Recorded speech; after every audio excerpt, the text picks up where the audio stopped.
Yeah, thanks so much, Jakob, for starting us off here. I'm happy to be the first introduction to the team talk. I'll talk a bit about our automated digital chemistry, process chemistry lab here at Roche. And to give a bit of a background first, um, we support clinical development in Roche from phase 0 to launch. So mostly helping to manufacture, screen, and provide backup pharmaceutical manufacturing, supporting the clinical trials from phase 0 to phase 1. And within the context of how this fits into active learning optimization, we want to optimize processes or develop alternative routes focusing on a variety of impact metrics, such as product quality, process safety, and most importantly, the yield of the chemical drug produced, and also the selectivity to minimize any side effects or potential impurities which could affect the patients. And specifically, we want to optimize the reaction conditions for each step in this process such that we get the maximally cost-efficient and productive process. So, as part of our strategy to achieve this as quickly as possible, we use automation as one of our strategies. Simply put, the more reactions you are able to run, the more exhaustive you're able to screen any search space. And we believe that by combining HTE and also active learning, active machine learning, we're able to screen many, many reaction conditions exhaustively, but also in an efficient and principled manner using rational experimental design. And as for how we achieve this, we follow a typical iterative machine learning suggested experiments pipeline. But then we just, instead of suggesting single or small batch experiments, we aim to suggest, for example, 96-well high throughput experimentation played at once. And we developed Minerva, an in-house machine learning platform for high throughput experimental reaction optimization. And it uses multi-objective Bayesian optimization as a backbone. And importantly for us, we wanted it to be efficient in terms of suggesting diverse batches, which offer the 96-well HD plate. And also, we still wanted it to be robust to any observed experimental noise. We work with a lot of varied transformations from biocatalysis to metacatalysis. Sometimes there's quite a lot of noise, plus minus 10, 20%. And we wanted to reduce that variety or reliance of the active learning algorithm on the noise. And also, for more papers, for more technical details, if you want to take a look at the paper and source code, it's published in Nature Communications. So to walk through the workflow in as quickly as possible, how it works is we usually experiment this approach us with a transformation, such as, for example, for those of you which might not be expert chemists, this is a reaction transfer Suzuki coupling, nickel catalyzed Suzuki coupling.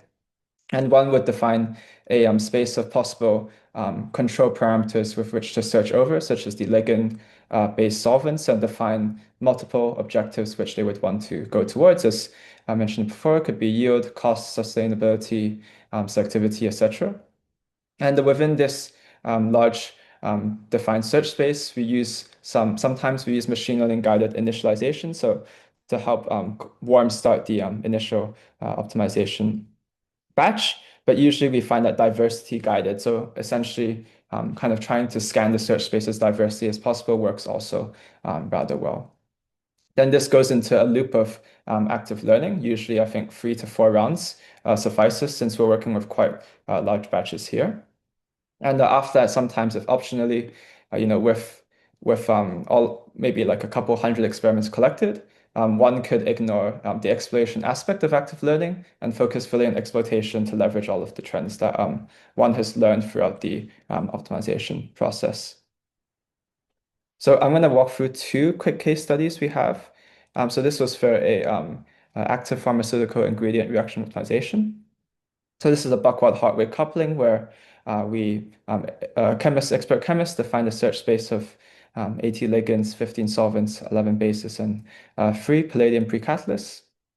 And the multiplicative combination of that leads to about 40,000 possible categorical reaction conditions. And the emphasis categorical because we're still in the early discovery phase. where, for example, later optimization would focus mostly on continuous variables such as concentrations, volumes, etc. And if you were to screen this exhaustively, this would take about 2 years of machine automation time. But with our workflow, initially with the first batch in iteration one, basically this warm or code started initial batch kind of leads to some hits already. And then after that, based off the hits identified, the machine learning model is able to identify high yielding and highly selective reaction conditions. And overall, within high throughput experimental, 4 iterations of active learning, we're able to find multiple above 90% yield and selectivity conditions. And I think this was a very eye-opening case study for us because we previously had a 6-month campaign which used manual, non-ML kind of human intuition guided campaign. And we were able to exceed those conditions in just 2 weeks with this iterative machine learning and HD campaign. And also, just another quick case study. This is a biocatalyzed transfer keto reduction search space of about 20, believe 20,000 in this case. And again, after just a couple of iterations, this because you're able to provide so much data to the active learning model, it's able to kind of successfully optimize the conditions just within a small number of iterations. And we're able to apply this platform across a multitude of reaction types and cross couplings, biocatalyzed couplings here at Roche. And yeah, that kind of takes me to the end of the introduction to the team talk. And an open question would be, we're quite interested in using foundational models because we've collected a lot of HD data over the years, for example, up to like maybe 100,000, 200,000 reactions. And we would like to hear from you guys as well in the open discussion rounds, how you guys have experience using prior data for faster active learning. Thank you.